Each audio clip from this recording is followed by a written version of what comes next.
Irán está experimentando la noche más larga y oscura de su historia. El muro invisible del miedo que mantuvo al régimen en pie durante 45 años ha sido derribado. La milicia Basij, promocionada como invencible, el ejército de 20 millones de Khamenei, ya no patrulla las calles.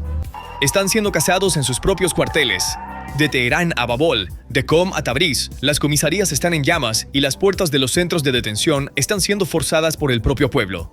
Los vehículos policiales de Basij se están convirtiendo en bolas de fuego. Mientras el régimen pensaba que estaba implementando un plan de represión al estilo de Tiananmen, en realidad apretó el gatillo que selló su propio destino. Teherán cayó, la autoridad desapareció y el puño de hierro de los mulás se derrumbó esa noche ante la voluntad del pueblo. Para entender la anatomía de este colapso, debemos regresar a ese momento crítico de ruptura frente a la sede de los Basij en el corazón de Teherán la noche del 18 de enero. Cuando el reloj marcó la medianoche, el equilibrio psicológico entre las fuerzas del régimen y el pueblo se invirtió por completo. La estructura de la milicia de uniforme negro, que había aterrorizado a la población civil durante años y actuado como guardianes morales en cada esquina, se desintegró sin siquiera poder tomar posiciones defensivas por primera vez. Imágenes verificadas por fuentes de OSINT e informes desde el terreno prueban que esto no fue un simple enfrentamiento, sino un contraataque coordinado. La sede principal de Basij en Teherán fue rodeada por decenas de miles de manifestantes enfurecidos. Y en ese momento ocurrió un punto de inflexión en la historia de Irán. La gente rompió las puertas de acero reforzado de la sede. Lo que sucedió en Teherán fue el momento en que la soberanía de un estado terminó. Los manifestantes no solo incendiaron el edificio, se llevaron el arma más grande del régimen, su poder de encarcelar. El pueblo iraní, que había temido a los Basij durante años, les hizo experimentar un momento de caos. Este evento en Teherán se extendió a otras ciudades como un efecto dominó. Lo que sucedió en la ciudad de Babol fue la prueba más clara de que este colapso no se limitaba a la capital. En Babol, la gente ya no solo coreaba consignas, sino que apuntaba a objetivos estratégicos, es decir, a los instrumentos de opresión del régimen.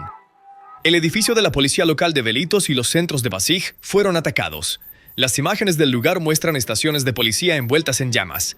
El escenario fue el mismo en el área de Sardababad y en las bases de Basij en Al-Rasul. Las fuerzas del régimen perdieron su capacidad para controlar los vecindarios. Mientras que antes una sola motocicleta de Basij era suficiente para intimidar a un vecindario, ahora ni siquiera los vehículos blindados pueden entrar en las calles. Las fuerzas de seguridad se han vuelto incapaces de salir de sus propias bases. Las amenazas de ley marcial de Khamenei quedaron en retórica vacía sin un equivalente real. Esto se debe a que el mecanismo que haría cumplir la orden ha sido rodeado e inutilizado por la propia gente. Un análisis técnico de este colapso operativo nos muestra que el régimen intentó aplicar la doctrina de negación de área contra su propio pueblo, pero fracasó. El control de las calles se escapó de las manos del Estado y cayó en manos de multitudes organizadas y enfurecidas. Los incendios en Teherán y Babol no son solo la quema de edificios, sino la quema del mito de invulnerabilidad de 45 años de la República Islámica. La respuesta del régimen a este colapso fue, como se esperaba, máxima fuerza. La administración de Teherán intentó replicar el sangriento modelo de tolerancia cero implementado por el Partido Comunista Chino en la plaza de Tiananmen en 1989, que salvó al régimen. Sin embargo, hubo una variable crítica que no lograron tener en cuenta. El pueblo iraní de 2026 no era el pueblo chino de 1989 y la historia no siempre se repite. Según informes horribles filtrados por Reuters y fuentes locales, el número de muertos por disparos de las fuerzas del régimen durante la última semana puede haber superado los 5.000. Esta cifra es prueba de que el régimen ha lanzado una guerra total contra su propio pueblo para sobrevivir. Bajo circunstancias normales, se esperaría que una masacre tan horrenda encerrara a la gente en sus casas, vaciara las calles y creara un manto de silencio. Esa era la lógica de Tiananmen, golpear tan fuerte que nadie se atreva a levantar la cabeza de nuevo. Sin embargo, en Irán ocurrió una reacción opuesta, un efecto de retroceso. En lugar de someter al pueblo, las 5.000 muertes llevaron la ira a un punto irreversible e innegociable. Cada funeral se convirtió en la chispa de una nueva protesta. Cada bala borró un poco más del miedo y lo reemplazó con un sentido puro y destilado de venganza. Las multitudes en las calles no están disminuyendo, al contrario, están creciendo exponencialmente. El puño de hierro de Khamenei causó una explosión mayor en el lugar donde golpeó en lugar de aplastar el lugar que impactó. A medida que el régimen aumenta la dosis de violencia, clava otro clavo en el ataúd de su propia legitimidad. En este punto, debemos observar cómo ha cambiado la superioridad táctica en el terreno. Las enjambres de motocicletas, que han sido la herramienta de represión más efectiva de los Basij durante años, ahora se han convertido en trampas mortales. Mientras que el sonido de estas motocicletas solía ser suficiente para dispersar multitudes, imágenes de Teherán el 16 de enero muestran que el cazador se ha convertido en la presa.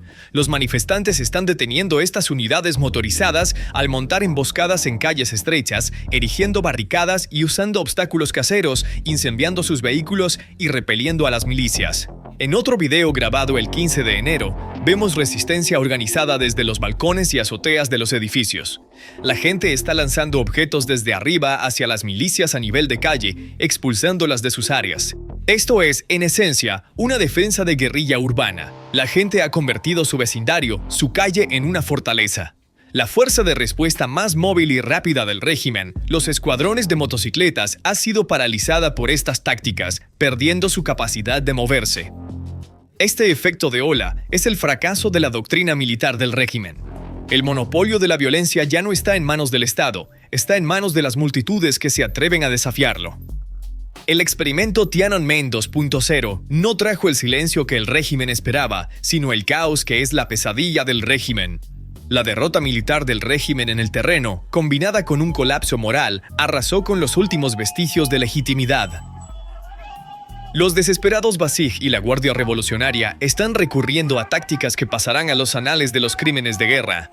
Informes de la ciudad de Hamadán confirman que las milicias usaron ambulancias para infiltrarse entre los manifestantes, transportar armas o escapar de la zona de conflicto. Las ambulancias, consideradas inviolables bajo el derecho internacional y que simbolizan el salvamento de vidas, fueron convertidas en caballos de Troya militares por el régimen. Sin embargo, la gente también ha notado esta trampa. Ahora, milicianos completamente armados están emergiendo de las ambulancias detenidas, no civiles heridos.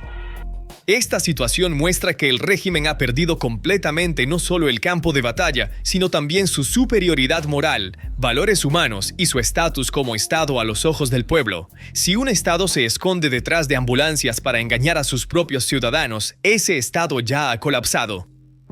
Entonces, ¿cómo se convirtió esta estructura, promocionada durante años al pueblo iraní como el ejército de los oprimidos, en una máquina de muerte que se esconde detrás de ambulancias y dispara a su propia gente?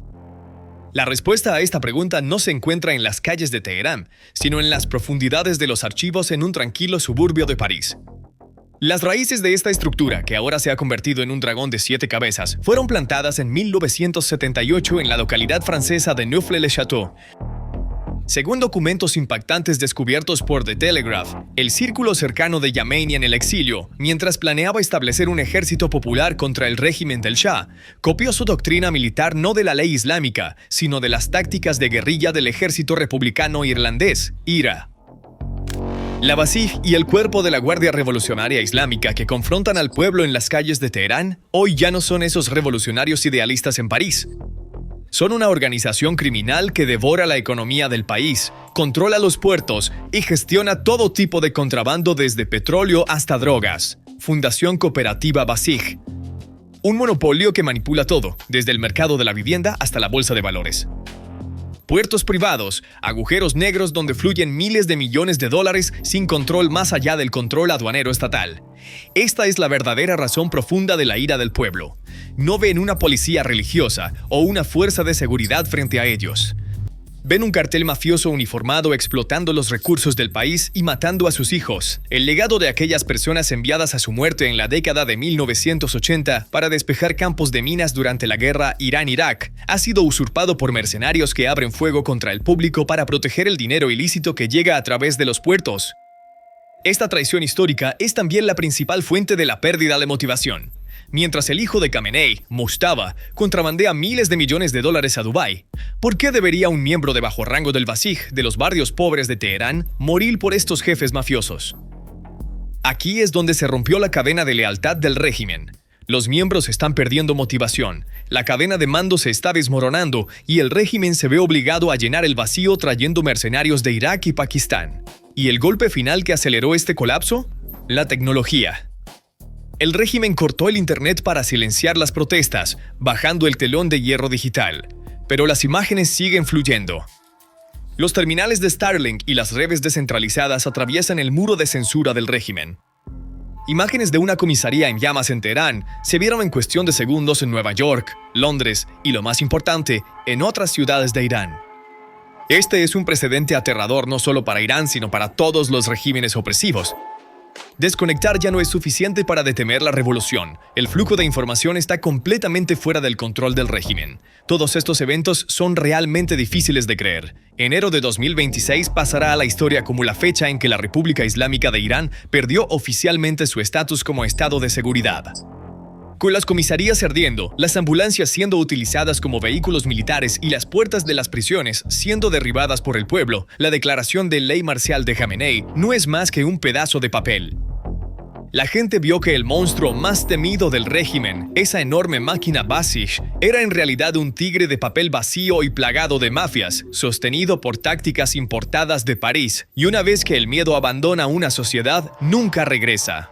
Lo que colapsó en Teherán esa noche no fue solo la puerta de un cuartel, fue el futuro de 45 años del régimen. El puño de hierro de Khamenei fue roto. Ahora la única pregunta que queda es ¿quién quedará bajo los escombros? El número principal en Irán ya ha comenzado a colocar todas las piedras en las rutas de escape para evitar ser enterrado bajo los escombros. Fuentes de inteligencia e imágenes satelitales sugieren que el ayatolá Ali Khamenei, de 85 años, fue sacado en secreto de la oficina de liderazgo en Teherán en un convoy blindado y bajado a refugios nucleares a 500 metros bajo tierra. Sin embargo, la verdadera actividad no está bajo tierra, sino en la pista. Se dice que el Airbus A340 perteneciente a Mirage Airlines, que ha sido asignado para el uso personal de Khamenei y ha sido conocido como el rompesanciones durante años, está esperando con los motores encendidos. La posibilidad de que el país de destino pueda ser Rusia ya no es una sorpresa. Entonces, ¿Rusia aceptará a Khamenei? Khamenei ahora ve a Moscú, al que ha llamado un socio estratégico durante años, al que vendió drones y por el que rompió puentes con Occidente, como su salvavidas. Sin embargo, para Putin, Khamenei ya no es un aliado, sino un activo que ha pasado su mejor momento. El ajuste de cuentas en el Kremlin se está llevando a cabo actualmente con una racionalidad fría como el hielo. ¿Qué ganaría Putin al aceptar a un depuesto Khamenei en Rusia? Respuesta: nada. Al contrario, sería una carga enorme. Aceptar a Khamenei significaría que Rusia quemaría todos sus puentes con el nuevo régimen que se establecería en Irán y con Occidente. Putin, que ya tiene suficientes enemigos en el atolladero ucraniano, puede que no quiera otro líder exiliado en sus manos. La despiadada regla de la política exterior rusa entra en juego aquí. Rusia no tiene amigos, solo intereses. Y Khamenei no tiene intereses que ofrecer a Putin en este momento. Su autoridad se ha ido, su ejército está colapsado. Sin embargo, hay una última y más peligrosa carta que Khamenei puede jugar sobre la mesa. Supuestamente, esas cajas misteriosas cargadas en el avión de Khamenei contienen los archivos nucleares de 40 años de Irán, listas de redes de agentes y datos críticos sobre la tecnología de armas que Rusia está utilizando en Ucrania. Khamenei simplemente podría estar enviando este mensaje a Putin. Ese avión que actualmente espera en la pista de Semnan no es un medio de escape para Khamenei. Se asemeja a un avión kamikaze moderno. Si Putin no abre la puerta, Khamenei podría convertirse en un fantasma en el cielo, quedándose sin combustible y sin lugar para aterrizar. Si Putin abre la puerta, Khamenei no será un invitado en Rusia. Vivirá como un prisionero, igual que Assad. En resumen, el régimen de Teherán no ha podido reprimir los levantamientos populares con fuerzas represivas como el Basij y el IRGC mientras continúan las protestas. Khamenei es consciente de esto. Por lo tanto, el líder religioso de Irán quiere mantener sus planes frescos como último recurso. Si el Basij y el cuerpo de la Guardia Revolucionaria Islámica se vuelven en su contra, Khamenei sabe que será el fin. Por lo tanto, el régimen de Teherán puede estar esperando el momento adecuado para escapar. Por favor, suscríbete a nuestro canal y activa las notificaciones para recibir la información más reciente sobre nuevos videos y análisis en profundidad. Permanece con PPR Global en la búsqueda de la verdad. En la búsqueda de la verdad. En la búsqueda